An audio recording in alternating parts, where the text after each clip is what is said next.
Hello and good morning, and we're ready to return to our discussion of chapter 19, which is about the blood, the final piece in this cardiovascular puzzle.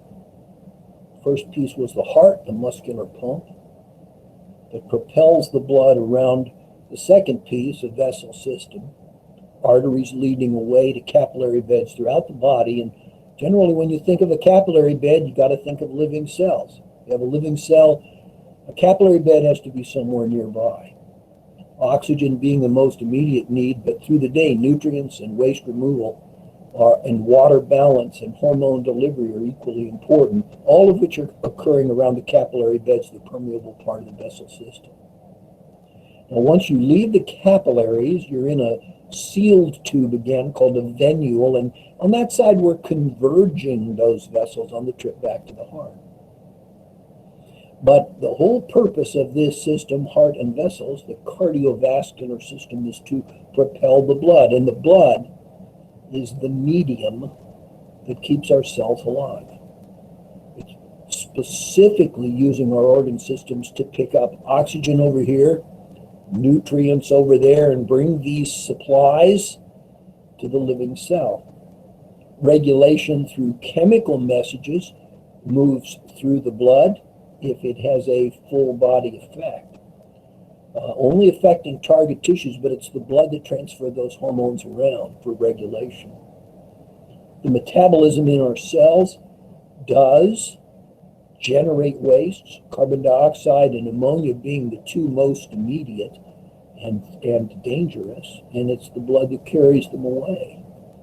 So in a way, since I'm a broadly trained evolutionary biologist, and I'm not really a human anatomist per se, I think of it broadly. The blood is sort of like the ocean water of a single-celled organism.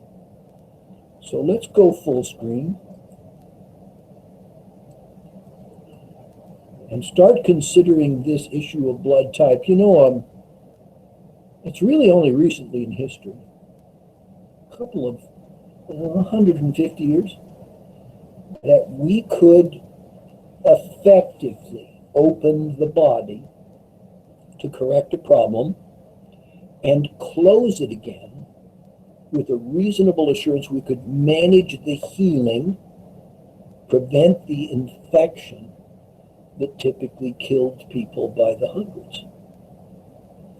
Many injuries involve blood loss. It was quickly learned that if you could replace blood from another source, you could prevent all of those deaths that resulted from bleeding out. And so mixing blood and doing transfusions was something that was seen as a big advantage if you could accomplish it. And there's where the rub developed. You would give blood to one patient and it would save their life and they would recover. You would give blood to the next patient and they would die immediately from the transfusion. And that led to our investigation of blood types. And I want to reiterate a point I just made. Blood types are really our first example of an immunity system. The proteins that are made by one gene, one set of genes in your genotype, produce a protein that's mounted on the red blood cell and acts as an antigen. The blood cell antigen then stimulates the production of another protein, which is a plasma antibody, a free antibody. And it is the compatibility of your blood cell antigens and your plasma antibodies that amounts to what is blood type. So this is the big reason we moved to chapter 19. The immune system does not respond to its own surface antigen. So if you have a surface antigen on the red blood cell that is protein A antigen, then it does not make anti-A antibody, it makes anti-B. The major surface antigens on the red blood cells we're going to call A, B, and D which is the RH symbol. Those are all definite proteins that are literally attached to the surface of the red blood cell. We're also going to review the very simple tabletop cross-matching test to determine blood type using the ABO system and the RH system, the most commonly assayed systems.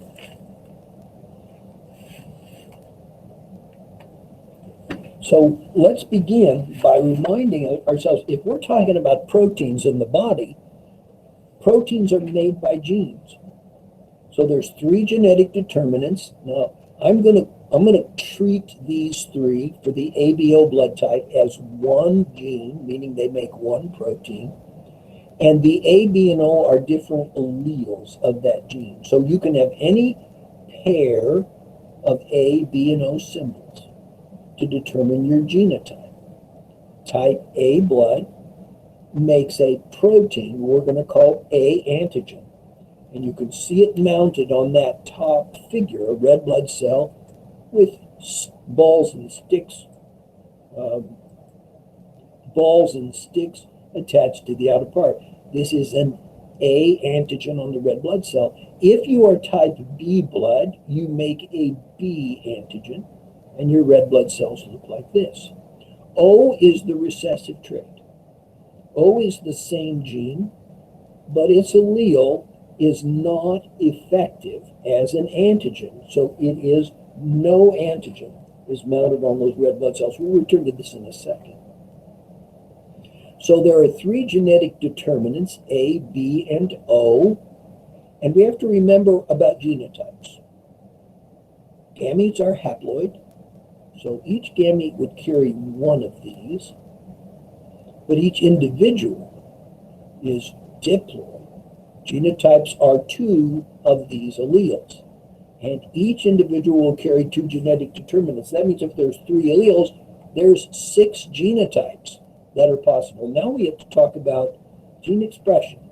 It's real clear if you're AA, that you're going to be blood type A. If you're BB, you're blood type B. And if you're OO, you're blood type O. The homozygotes give us our expectations. But what if you mix alleles?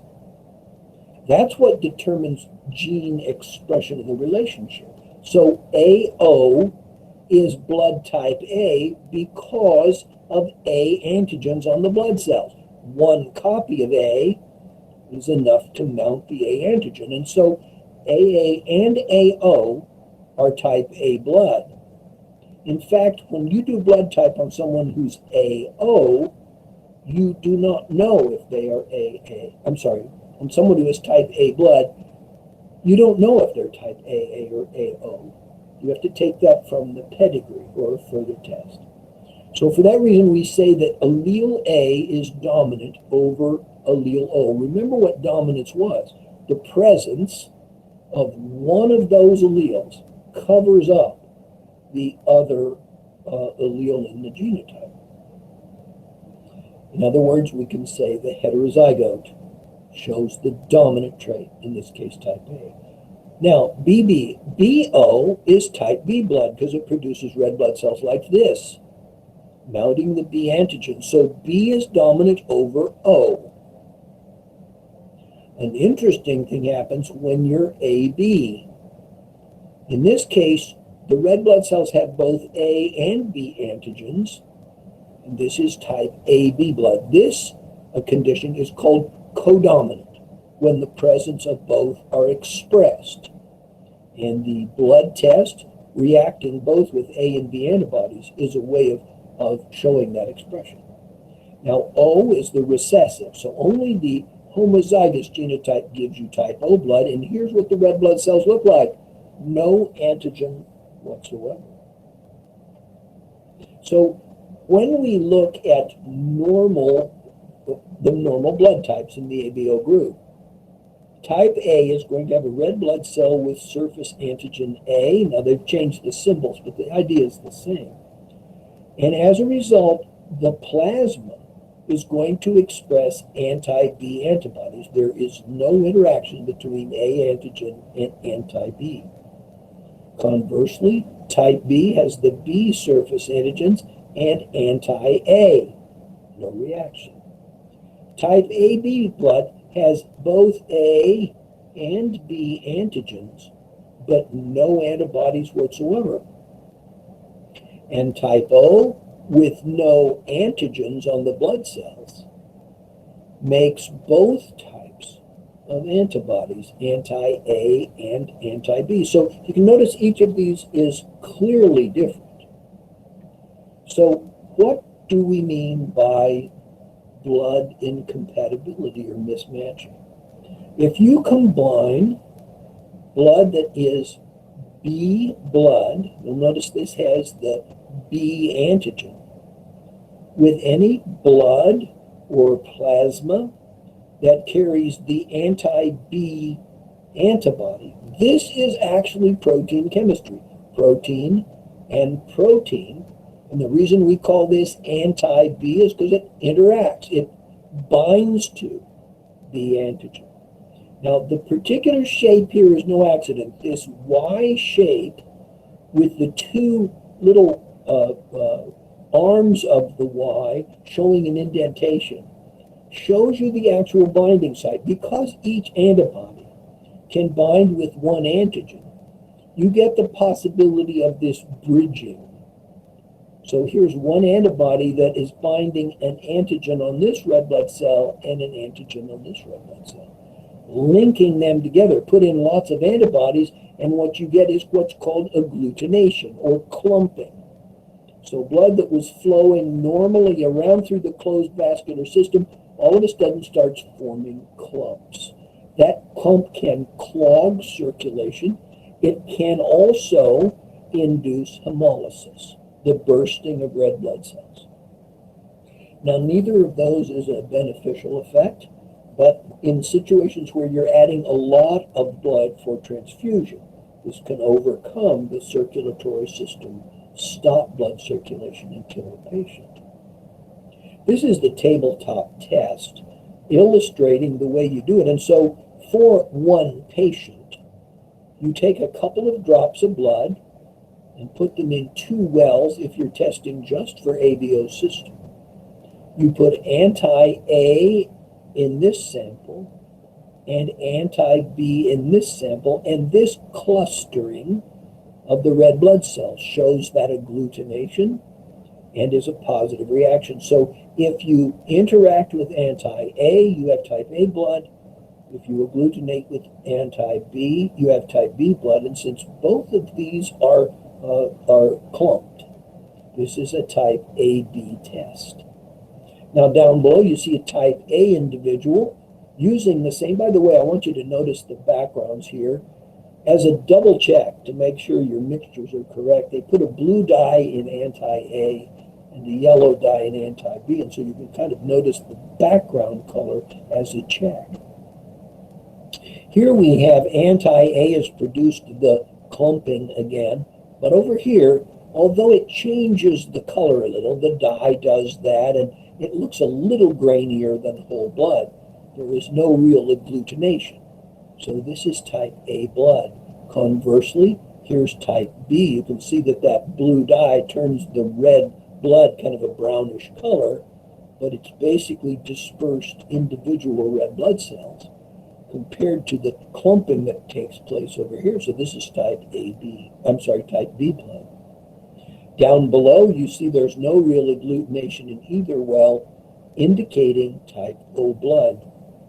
Now, this is a tabletop test that's simple to understand, and this table really does show you the results. Here, if you start with blood type O, you know the genotype, it's OO, and the antibodies present are anti-A and anti-B. So if you attempt a transfusion with type O blood, you get a compatible reaction. If you try with A, B, or AB, you get agglutination.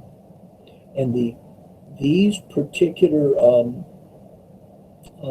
rows show you the reactions. Down at AB, you get no agglutination whatsoever because there's no antibodies present in the receiving plasma. So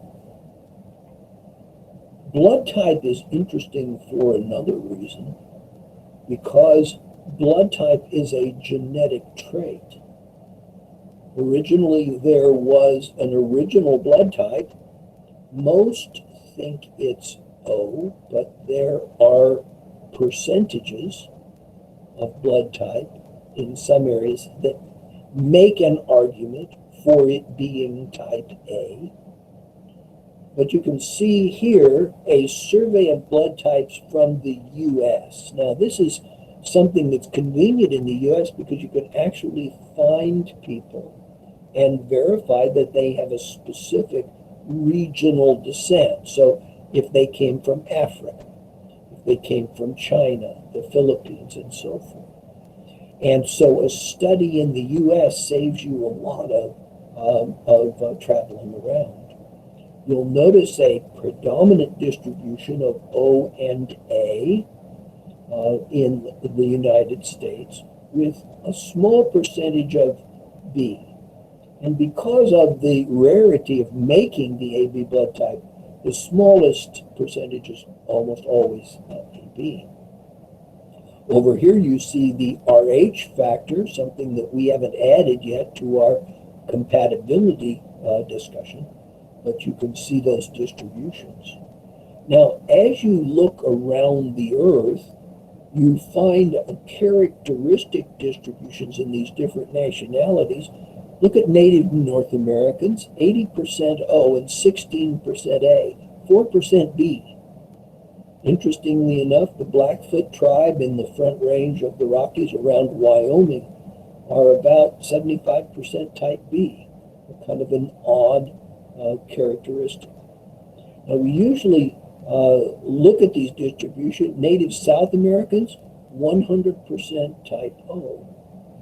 Now, with all the distribution and all the gene flow that's going on Earth today, we do, wonder, we probably would attribute these kinds of numbers to founder effects, meaning that the native South Americans, as they moved through Central America, the only type O blood people were down there, and consequently that purity was maintained. Australian Aborigines, look at this distribution, no type B, but a majority of type A, but a very close second with type O.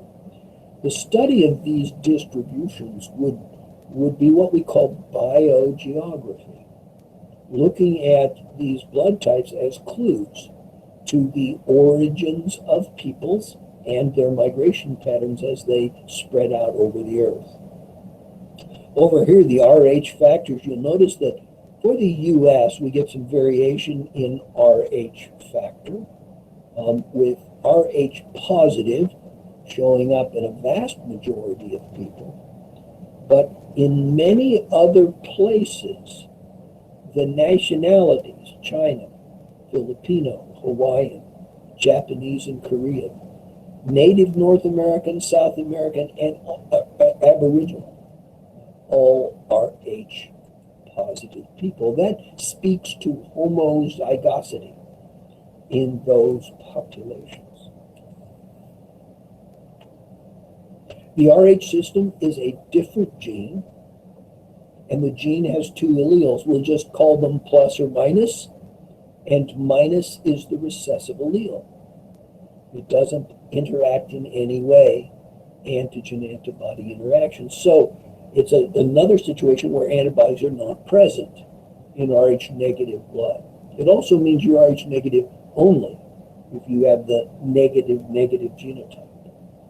This comes into play, and I think another reason for moving blood after understanding the heart is we've had a chance to talk about fetal development and how the placenta and the uterus set up an exchange zone. There's no real flow from the mother to the baby.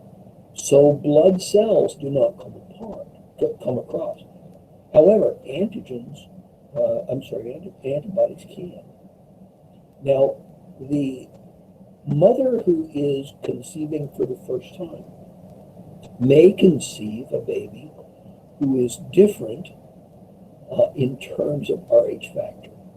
But because there's no real mixing of the blood, there is no sensitization of either mother or baby.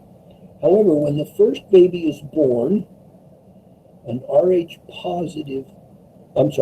negative mother could be sensitized by an Rh positive baby. This is where understanding dominant and recessive is important. If the sperm carries an Rh plus, the baby is Rh positive, even though heterozygous.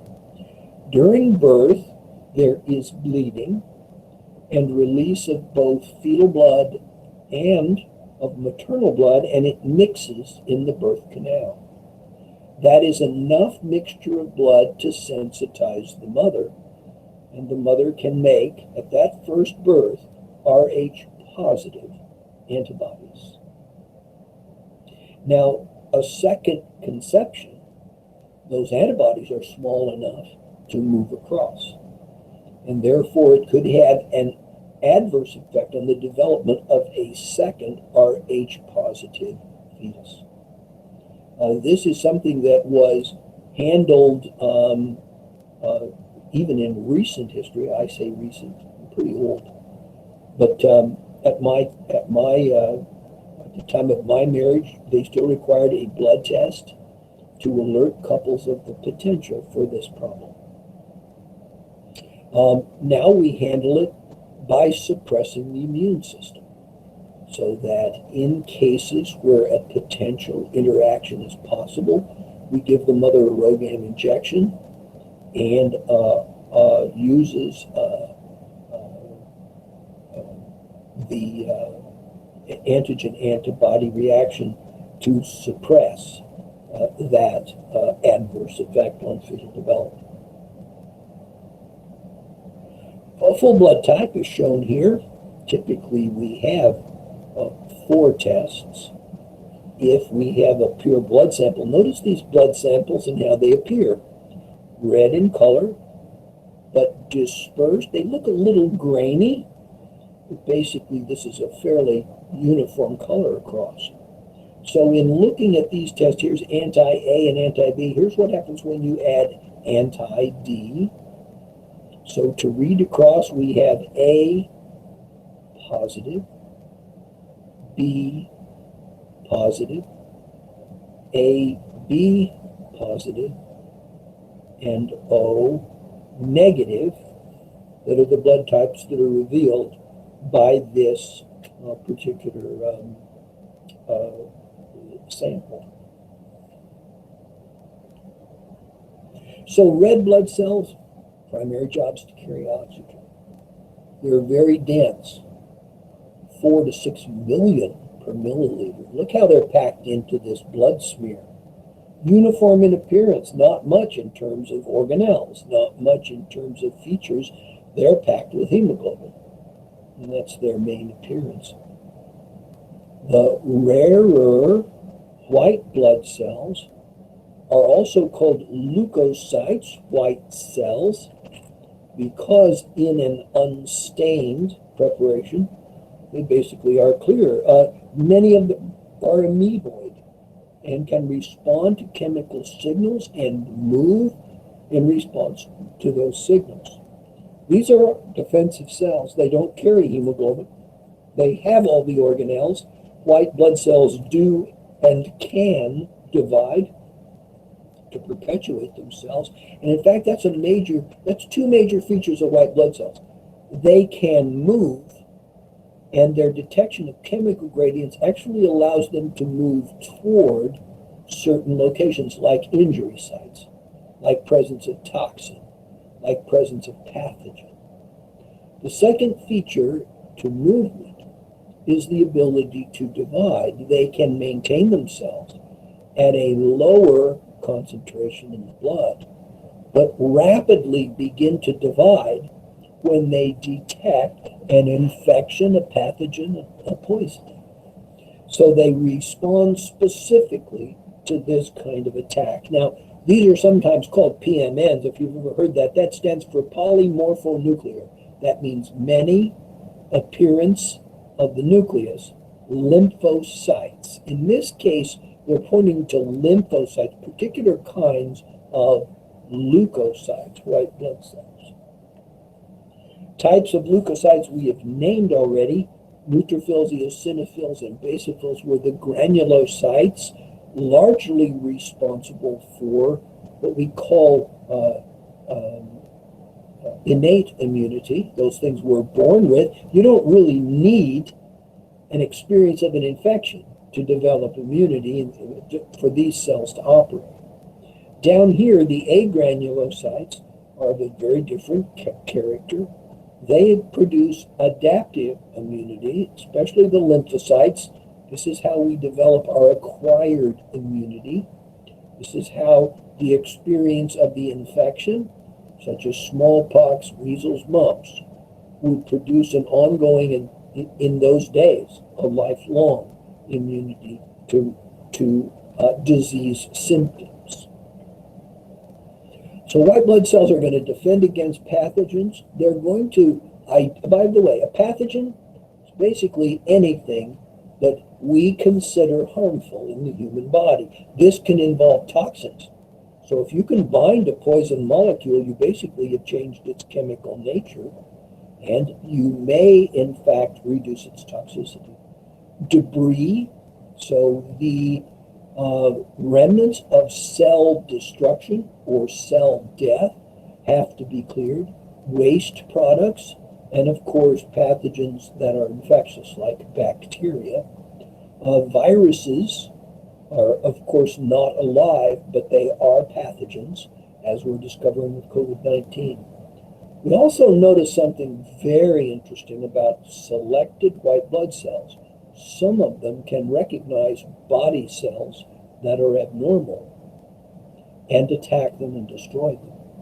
This is a very interesting discovery, and has come to light as being recognized and used more and more to develop specific immune therapies. Now, where do we find them? As I said, they're lower in concentration than the red blood cells, but they're found in the spaces. They do move through the cardiovascular system, but we find them distributed more often in connective tissue. You remember connective tissue with the scattered cells and the non-living matrix with the ground substance? That means there's space in connective tissues. And so these, if you can think about it, a white blood cell that's on patrol might move through the connective tissue in its everyday movement. If it encounters chemical signals, if it encounters any signal, like the presence of histamine that's been released at an injury site, it can move toward that pathogen and injury and participate in the healing. We also have lymphatic organs, namely we're going to talk about the spleen, the lymph nodes, and the lymph vessels as specific to the lymphatic system. Small numbers, so whereas in red blood cells we talked about 4 to 6 million per milliliter, milliliter, we find 6,000 to 9,000 per microliter in white blood cells. Neutrophils, they have a lot of roles. These are general attack cells, and the basis of it is to, first of all, neutrophils do recognize your own cells. The neutrophil's nucleus has the same genotype as all the other body cells, and so it genetically is exactly the same. This is called a PMN, and about 50 to 75% of the white blood cells are neutrophils. They're very active, they're mobile, they are first on site to attack bacteria especially. They do this by phagocytosis.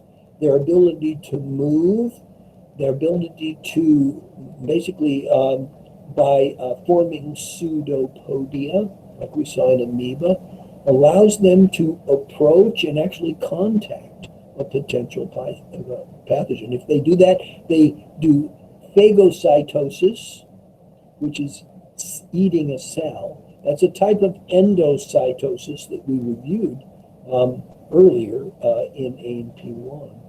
And they basically arrive on the scene. If there's lots of bacteria, they eat themselves to death. Now, in a microorganism like the amoeba, it's eating for nutrition.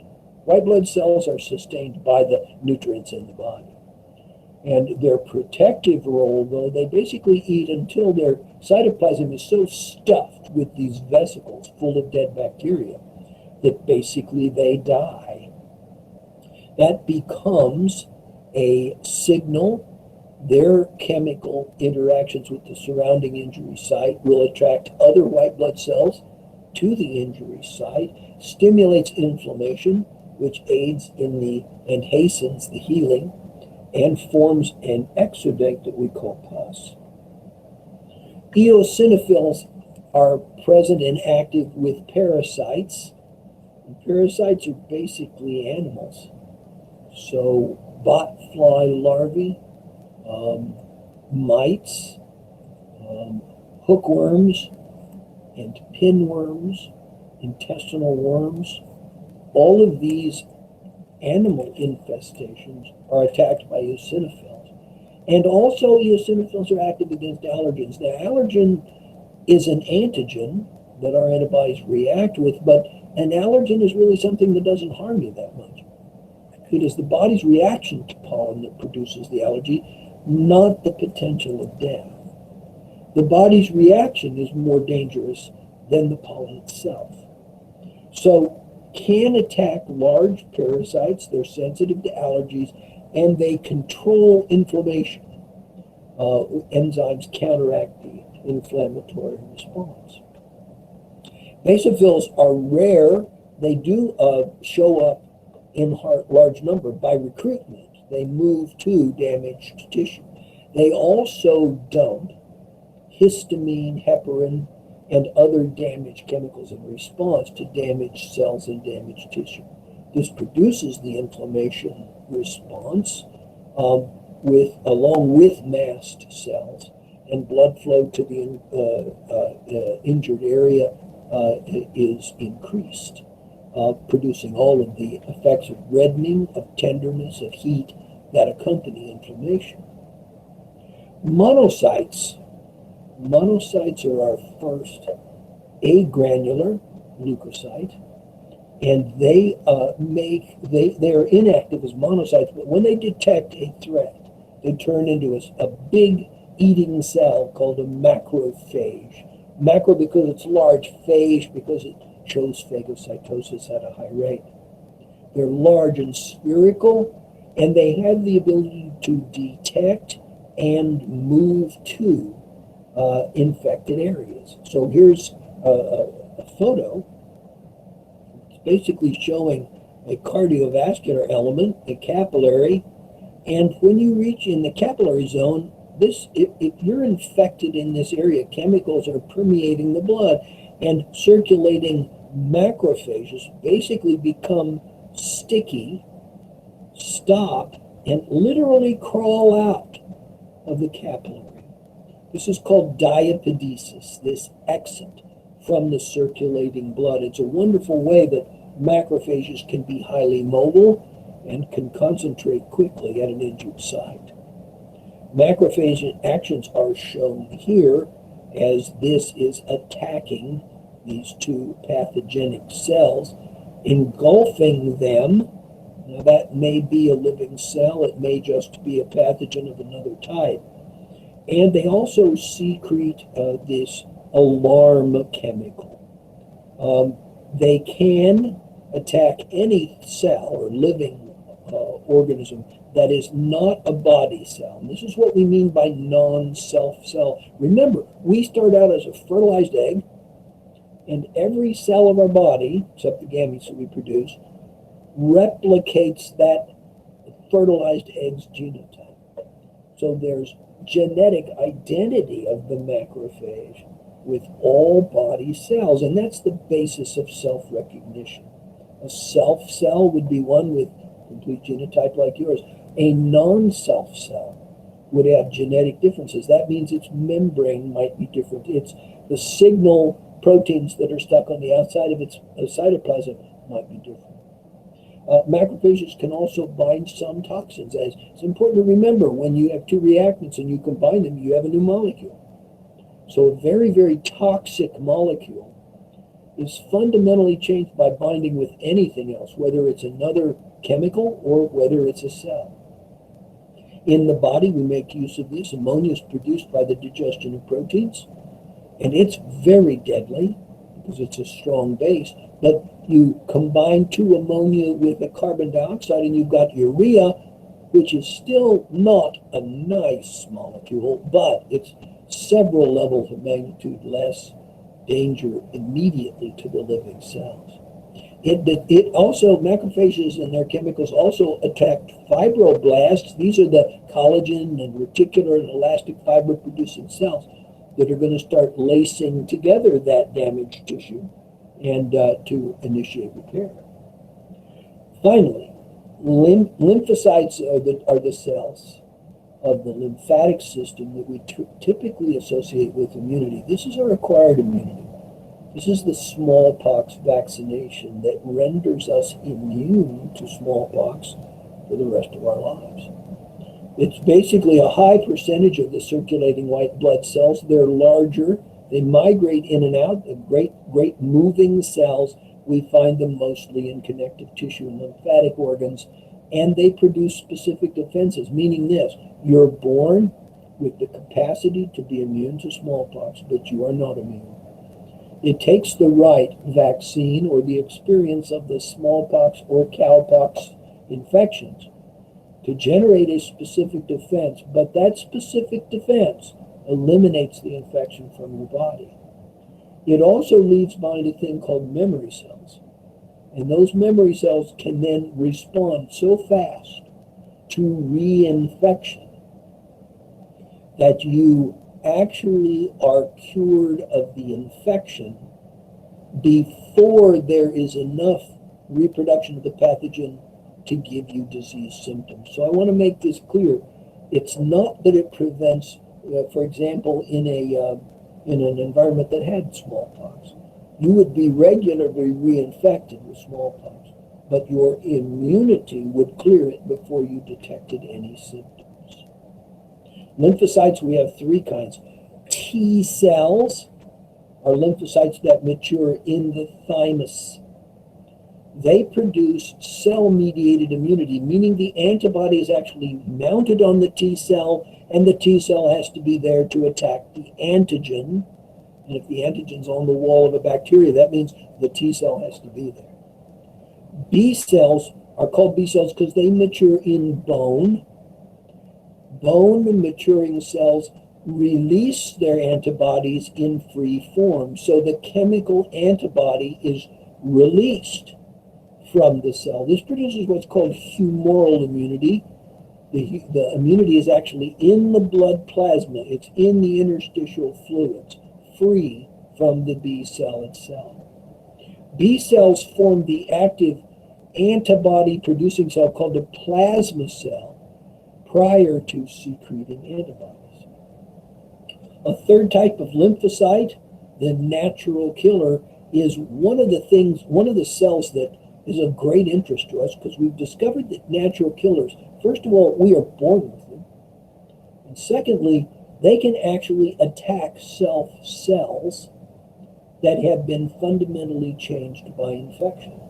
So one of the ways you can actually attack a disease is that if that disease occupies the red blood cells, occupies a tissue cell, or if it's a cancer that starts with a self cell, if you can destroy that cell, then you destroy the infection and you halt its progress.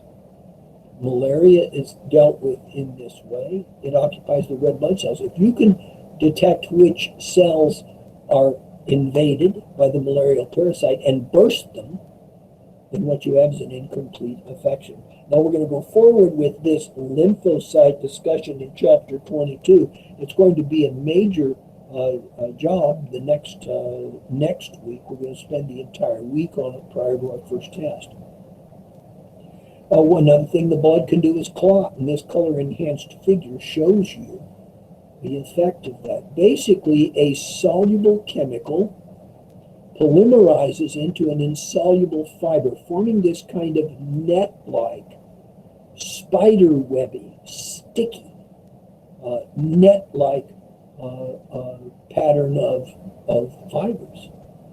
Initially, those strands that cross the bleeding injury have big holes so blood continues to flow, but as more and more of these fibers polymerize and become insoluble, the holes in the net become small enough that they can block the red blood cells, as you see here, called hemostasis, or blood stopping, and produce a clot and basically cause the bleeding to stop. The blood vessel is damaged. It is platelets that respond with release of these clotting chemicals. Insoluble fibrin is the form that plugs the leak, and it basically is using the sediment in the blood to continue this process. Have you ever noticed, if you're watching a scab form, there's a period at which it does not bleed red blood anymore, but it does release clear plasma. Now that would be the stage where the net is formed well enough to stop the blood cell, but the solution that it's in, the plasma, can still get through the tiny holes. And it shows you then that clotting is a progressive process. Platelets are formed from a progenitor cell called a megakaryocyte. We saw a figure of that as we started this chapter. And they basically, at maturation, they grow, they divide, they grow to this large form, and then they basically break apart, every fragment with a piece of the nucleus intact. They circulate for only, close to 2 weeks, and they basically then are shot, they're worn out, and they're replaced by the spleen. So we're constantly producing new platelets. We have a couple of stages, though. It's not just the fibrin that forms the clot. There is a vascular phase where the vasomotion possible in vessels causes the cut end to constrict and basically reduce the blood flow just by that constriction. The platelet phase is where fibers are formed and the blood flow is stopped behind that net. And then the coagulation phase is when the blood cells are piling up behind, drying out, and forming that insoluble scab. That involves adhering to the cut edges and basically producing a seal that will keep the blood from flowing out. It also involves a kind of a strange thing. It turns out that the clot itself, as it dries, it contracts and pulls the edges of the wounds together. So the amount of collagen, elastic fiber, reticular fiber that you need to secure that, to lace those two cut edges together, is reduced just by the drying of the clot. Here's the vascular phase. See the open vessel here, you cut through it. See how it's constricted here to a tiny hole, so blood flow is reduced. This is by the endothelial cells, which constrict. They secrete chemicals from the damage, and immediately platelets start to accumulate in this region. It also makes these endothelial cells sticky, so that as fibers are formed, they're going to stick specifically to these injured vessels. The platelet phase involves a clogging platelet aggregation here and a release of many clotting chemicals and cofactors. Adenosine diphosphate from the use of ATP. Calcium is a good example. This is another use of that soluble calcium, very low concentration, but it's a cofactor that allows this coagulation to occur. You can interfere with it chemically. Aspirin is known to inhibit platelet aggregation and therefore inhibit clotting. Sometimes aspirin is prescribed to keep blood viscosity low and high and low, and to keep blood flowing easily. However, this regimen, aspirin, does then, if you are injured and bleeding, it does increase the risk of longer bleeding. The coagulation phase is one that is a typical biochemical cascade. It's not just, oh, we're injured, let's make fibrin. Here's the fibrin fibers, which come from fibrinogen. That has to be catalyzed by thrombin, which comes from prothrombin. Notice this cofactor, prothrombinase, which catalyzes that, and factor X is the beginning of this common pathway. The injury itself activates two pathways, the extrinsic pathway and the intrinsic pathway. Notice calcium is required for both, and all the tissue factors and clotting factors that represent steps in this path. This is not a simple or straightforward or single reaction. These are the contracted smooth muscle cells that are aiding in the restriction of the opening. Here's an electron micrograph of this net in this coagulation phase as the red blood cells are trapped and become sort of like bricks deposited in this growing wall to stop bleeding. After it's formed, the clot begins to dry. The torn edges are drawn together. It doesn't take very long, and fibroblasts immediately initiate this synthesis of tissue repair. The clot is not something that dissolves on its own. It's actually removed specifically. Fibrinolysis is a thrombin and tissue plasminogen activator, which actually digests the fibrin strands. Plasmin will then separate the clot from the surrounding older tissue and the new tissue and cause it to fall off, leaving a scar. Woo! We are done with chapter 19. I'm going to stop this recording.